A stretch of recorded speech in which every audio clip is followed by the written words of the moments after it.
Hey, Shad here with Speed Addicts, the fast growing gear site on the web, and today we are going to uncrate the AGV K1 S.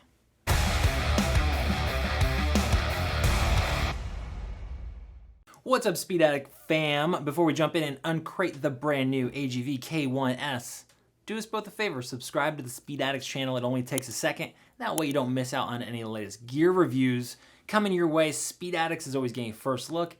If you subscribe, you won't miss out. Also, if you'd like to support us here at speedaddicts.com, we really would appreciate it. You can do so by simply shopping with us. We make it real easy. There's going to be a link in the description below. They'll get you right over to the AGV K1 S at speedaddicts.com. You'll be able to shop all the different graphics over there. And while you're at speedaddicts.com, feel free to shop for any other parts or accessories you might need for your next two-wheel adventure. So here we have it. This is a refreshed version of the AGV K1, which is technically what they would call their entry-level full-face helmet. There's no drop-down visor. This is just a sporty full-face helmet from AGV.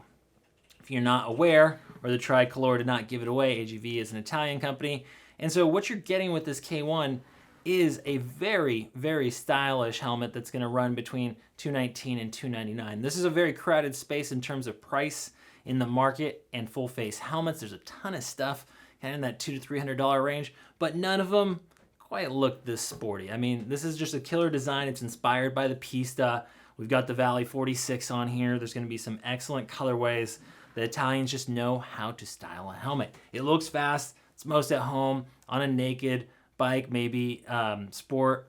You know, it's not really sport touring. I think it's just a little bit racier. Sure, you could do it, but most at home on a sport bike or a naked Canyon Carver here. You're gonna get great ventilation, polycarbonate shell, 3 pounds, 7 ounces. So middle of the road when it comes to weight. If you want a lighter helmet, you're gonna have to spend a fair bit more money. So the next step up from the K1S will be the K6S, and the K6S is a composite shell that's lighter, but those are up near that $550 price point. So really, this is a killer value for that Italian racing DNA, a very, very sporty helmet in that $200 to $300 range. Now, AGV also has the K3 and K5Ss, but those helmets have drop-down sun visors. What I always tell people, unless you really want that, you're commuting or you want that versatility of being able to be ready for all lighting conditions, do without it, because it's just gonna add weight. It's more moving parts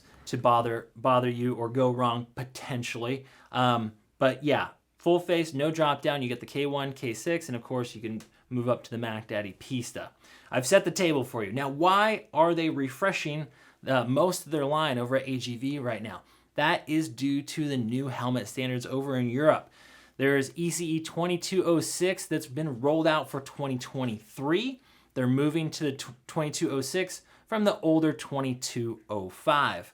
This helmet safety testing regimen is a lot more thorough. It's 4 drop tests instead of a single drop test. It's pushing the manufacturers to really tune up their helmets, produce a safer riding experience for you. So you will get, in the United States, you're gonna have a helmet that's dual homologated. It is gonna be labeled both DOT and ECE 2206. We really like to see that, and we love to see the AGVs moving fast to come up to the new standards.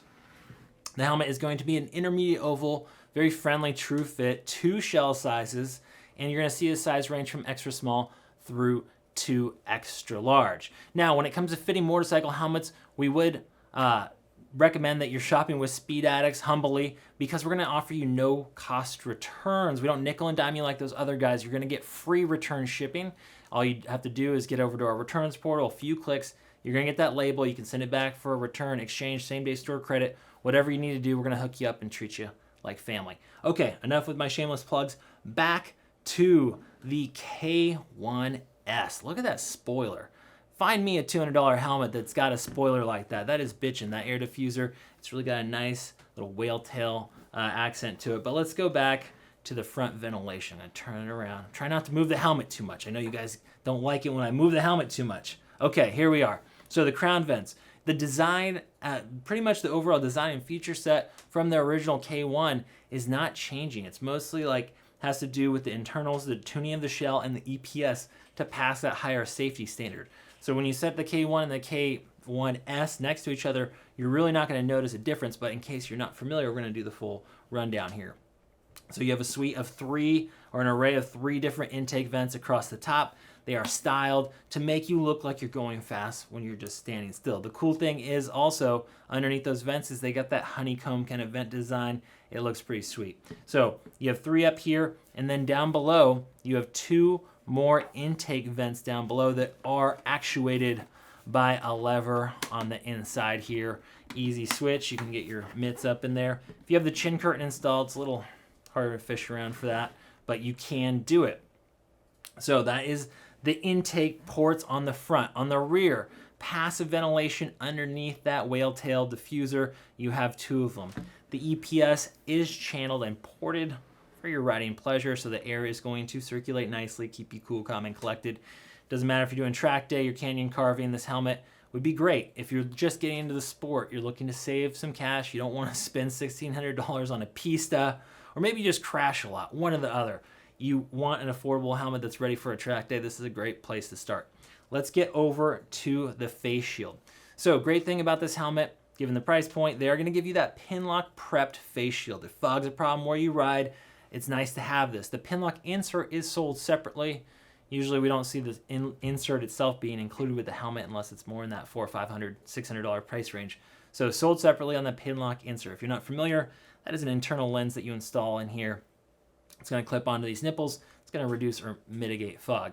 This does have very nice detents. So when you open this face shield here, and great periphery, you're going to open this on the left side. There's no locking mechanism. So it's just held down by the pressure of the detents, but it is pretty stout here. As we open it up, there's your first detent, second, third, fourth, all the way open. So that's what the pivot kit looks like. They've outlined the switch in red. If you want to remove the face shield, you're going to press that down and it will pop right off. When you want to go back in, you're going to line that up and press down. So pretty quick and painless shield changes. Of course, it needs to be in the open position so that you can access that trigger. If you have face shields from the K1, yes, they will change over to this helmet. It is the same face shield, so you're in luck there. One interesting thing that I haven't really seen on any other helmets is this switch. It looks like it's going to actuate these vents, these intake vents on the front. It does not. It's actually going to boost the shield up a notch and give you a nice demist setting, so you get a little bit more airflow. If you're hot, you're fogging up the face shield, you're going to notch that up, and it is going to create a little bit of gap between the face shield and the weather stripping. So that is your shield package. Again, unchanged from the original K1. Let's flip this over and check out the interior. There she is. AGV is great about neck rolls, and neck rolls really keep the noise out, they keep the elements out, and a well-designed neck roll that really fits you closely around your jawline is going to help with noise. Noise is very difficult subject. Everyone always asks, how is the helmet loud? Is it quiet? It's really hard to address that because everyone's riding a different machine. Most folks are actually wearing a helmet that's too big after it breaks in and it's moving around and creating noise. So number one thing, if noise is a concern to you, get a helmet that fits very nice and snug out of the box. Allow for about 10 or 15% of break-in. Also, look for helmets with a very pronounced neck roll like this. It's going to create a better seal for you. Double D-ring closure. If you want a quick release, check out the K3. That is also going to have a drop-down sun visor, like I said before. Okay, so we're going to undo the chin strap. One thing I don't have the helmet fitted with, but it does come with, is a chin curtain that's going to button up like so. Again, that will help with noise in the elements if you're riding in cooler weather. The cheek pads are part of the neck roll, so we're going to pull this out at once, hopefully. This helmet's also prepared for a Bluetooth communicator. If you're going to run a communicator, you're in luck on the K1 S. There's plenty of room to flush mount it on the side of the helmet. You could use an adhesive or a clip mount. The choice is yours, and it has very large speaker pockets. So I don't care if you're running, Pack Talk Black. You've got the optional 45 mils on your new Edge unit. These are enormous speaker pockets. There's a puck in there that you're going to remove, but you can fit any speaker you need to in this K1S. One thing they're calling out here, eyeglasses compatible. Again, that is subjective, depends on the rider's face and the size of the glasses, But generally speaking, this helmet is designed to work with most glasses. And like I said, it is part of the neck roll here. Okay, let's pull out the comfort liner. Now you'll notice they went with snaps here instead of the comfort liner attachment that wraps all the way around the front of the helmet. I like these better. They do put snaps in your forehead area, but most of the time they're designed so they don't put pressure on you, and they're much easier to remove and service should you wash this liner and service it often. Let's get this out from the back. There is your AGV comfort liner on the K1 S. Plenty of ventilation ports up in the top to get that airflow circulating.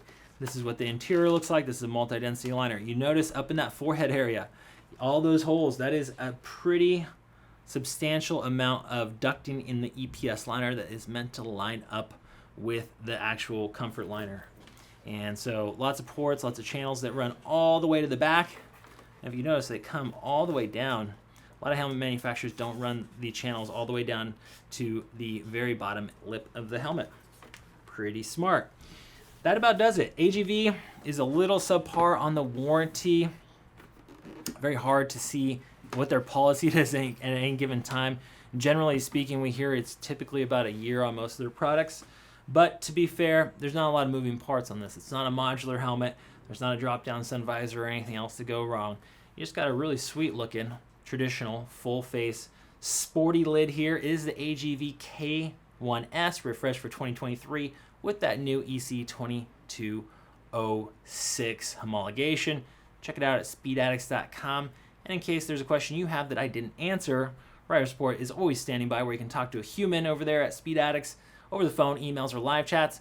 If you've got an older K1 or the new K1S, let us know how you like it in the comment section below. The community always likes to hear from riders that have first-hand knowledge. That does it for today. We'll see you next time to find out what's in the crate.